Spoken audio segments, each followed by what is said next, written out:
So in this segment, I want to discuss the Tories kind of happy to see the back of Boris Johnson, and the kind of toxic nature he kind of created within the Tory party, to the point where you had his own MPs were being harassed and bullied, and briefed against in the media, and it's kind of brutal what they did to this lady, I think. And it's not just her. There was another one that's mentioned in this clip. So let's just have a listen.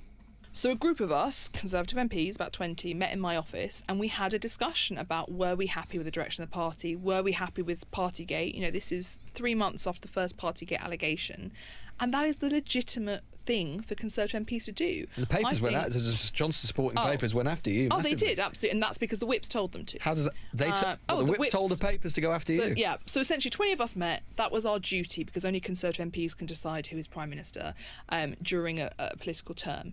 That was right for us to have a conversation.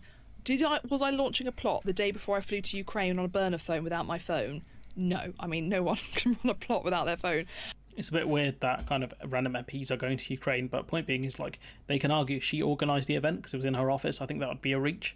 But she is right that, it was right for them to have a conversation around, is this the right thing to do? What the hell's going on with the party, etc. But for the party whips to do it. Now, the party whips are the ones who get MPs to vote backing the party line, backing the leadership effectively, especially in government. The government will try and pass something, and it's down to the party whips to make sure that vote is passed, or to get as many MPs as possible to vote for it.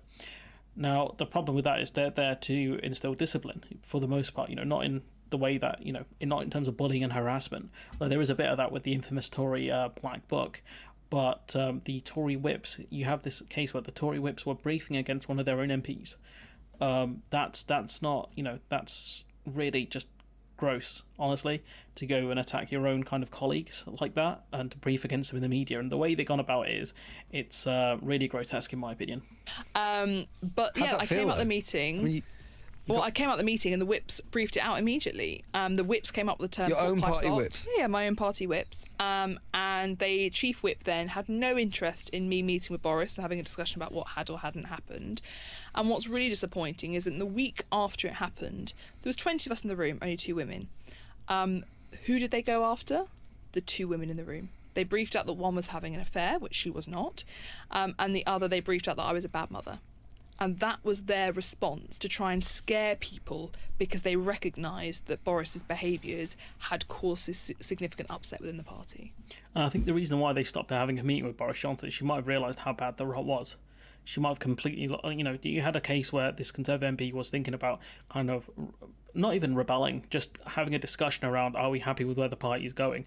And I think had she spoken to Boris Johnson, potentially, that would have flipped her into thinking, nah, this guy's a loser. This guy's gone too far this time. And I think that's the reason why, one of the reasons why they didn't allow the party whips, did that to protect Boris Johnson. But the briefings are just gnarly. Briefing that a woman is having an affair like that can be so damaging for someone's career and their personal life, especially. If a dude has an affair, it's bad enough, but if it's a woman, they get maligned much, much worse. And they get called a lot nastier names in the media. Some dudes get respect for having an affair, but if you're a woman having an affair, you'll rarely get any kind of praise or respect for that. It's seen as just a really grim thing to do. You'd be seen as not a homewrecker, because that's the person, only the third person, but you'd be accused of all sorts of nonsense, honestly. And the fact that they accused her of being a bad mother is pretty gnarly, especially depending on the accusations. Child services can get involved and stuff like that. I mean, that is dirty. It is. It's not dirty. That's not, dirty is like the traps politicians trying to set for each other and things like that. This is gross. This is gross. They're attacking their own colleagues, briefing against them in the media, right? Briefing, kind of client journalists and things like that. This is more than just grim or anything like that. This is just abhorrent. This is one of the reasons why politics in the UK or in England is as toxic as it is, because these people happily brief against each other. It's fascinating, because I spoke to the media the other day that somebody wrote an article about me with 3 anonymous quotes from Conservative MPs attacking me, and I rang the editor of the newspaper, and I said, the political editor, and I said, have I ever given you a quote that says Conservative MP on background says, complaining about another colleague, speaking about them behind their back? And they said no. And I said, then why do you do it to me from other colleagues? I think it's really obvious why they would do it to you, because it's an easy story to get clicks. And let's be honest now, and the fact that they went after the 2 women as well, to show you why I think women are reluctant to get involved in politics, because this is the kind of treatment they can get singled out for things, which in this case they did. A room full of 20 people, two of them were women, those 2 were singled out. You can say it was more likely to be her, because it was in her office or wherever she'd set it up potentially. but against the other woman, why is she catching a stray bullet? Makes no sense. You got this clip from him. I'm not going to play it. It's Tobias Ellwood basically talking about the fact that the Tories are happy to see the back of Boris Johnson. The fact that I think only 7 of his MPs voted against the Select Committee's findings that Boris Johnson had misled Parliament deliberately. Boris Johnson apparently told them to not vote like that, but I think it was just him saving face because he knew the results were going to be damaging. So Boris Johnson does what he always tries to do, is get ahead of things, and you can kind of see the cowardice even like a guy like Tobias Ellwood, who's meant to be a tough guy. He was going to abstain originally. Why are you going to abstain? It's just cowardice, because these guys are scared that their local parties and stuff will go after them. And the simple fact is, like, the reason why your party is such a mess is because you gambled on Boris Johnson. Yeah, he got you a big win, but all of that baggage and problems that come with Boris Johnson is apparent. All of the problems that come with Boris Johnson are apparent. We always knew this. The guy's constantly mired in scandals and cover-ups, constantly. And eventually he's going to get involved in some stuff that's just so big, it just takes him out. And that's what happened in the end. Partygate scandal, the Pincher scandal, and there was the Patterson scandal. There were just so many. And in the end, people just got sick of him.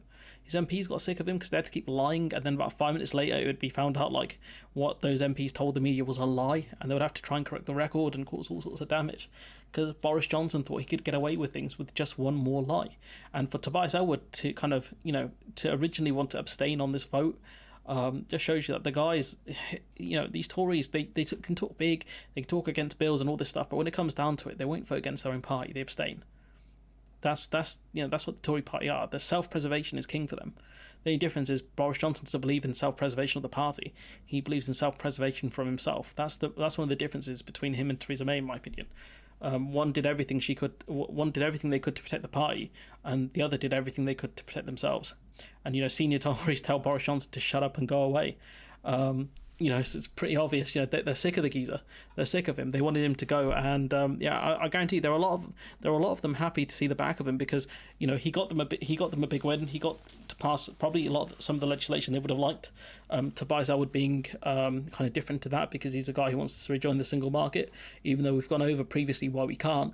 But at least he's not a complete moron in that sense.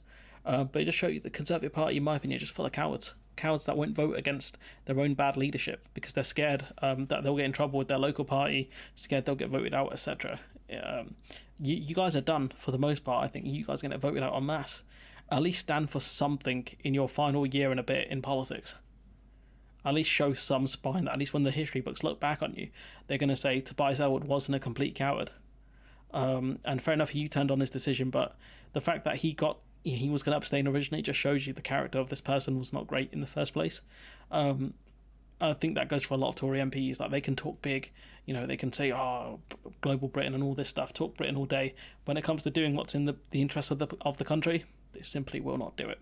And that, I think, in my opinion, is pretty shameful. This is the toxic nature of the Tory party that Boris Johnson helped to create, one that will brief against, specifically against female MPs in the most horrific ways, calling one a bad mother, saying another one's having an affair, things like that, and still they struggle to vote against him. This is why we're in this mess that we're in. Honestly, it's loyalty to bad faith actors. That's one of the problems that this country's in. I think a first past the post system that is not fit for purpose, and a bunch of MPs who are too cowardly to deal with poor leadership. But anyways, I'm going to leave it there. Let me know what you think in the comments below. Like, comment, share, subscribe, support the channel on Patreon if you can, and hopefully we'll have less depressing topics in the future.